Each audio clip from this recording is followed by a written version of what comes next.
প্রচুর গন্ধ।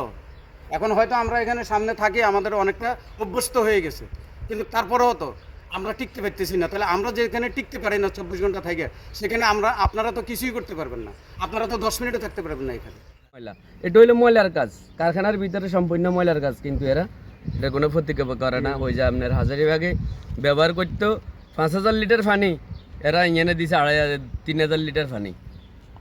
হ্যাঁ, ওই চুরির কারণে মনে করেন যে আজকে কোম্পানিরাও ধরা গেছে। এভাবে ময়লা ফালাইছে, ট্যানারির ইয়ারা লেবাররা ফালাইছে, লেবার করে ফালাইতে বলছে, ওরা এনে ওদেরকে জায়গায় দেখাই দিছে, ওরা ফালাইছে। এখন সবসময় তো এখানেই ফালায়, ওরা কোথায় নিয়ে ফালাইবে? আর এগুলো তো কারখানা রাখাও সম্ভব না। তাদের কি অবস্থা এখন?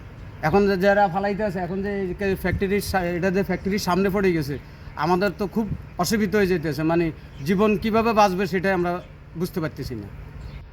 বিসিকের পক্ষ থেকে আমরা কাকে বলবো? কেউ তো আসতেছে না, কেউ এসে তো দেখে না। এটা তো বেশি দিন, এটা ঈদের পরে এই অবস্থা, আর প্রায় তো এই অবস্থা হয়ে থাকে। প্রচুর গন্ধ। এখন হয়তো আমরা এখানে সামনে থাকি, আমাদের অনেকটা অভ্যস্ত হয়ে গেছে, কিন্তু তারপরেও তো আমরা টিকতে পারতেছি না। তাহলে আমরা যেখানে টিকতে পারি না 24 ঘন্টা থেকে, সেখানে আপনারা তো কিছুই করতে পারবেন না। আপনারা তো 10 মিনিটও থাকতে পারবেন না এখানে। এটা এখন ওরা কোনো ভূমিকা নিচ্ছে না, সোজা কথা। তারা বা কর্মকর্তা আছে উপরের লেভেলে, তারা যদি এগুলা দেখতো, এগুলো সংস্কার করতো, তাহলে আমাদের এই অবস্থাটা হতো না।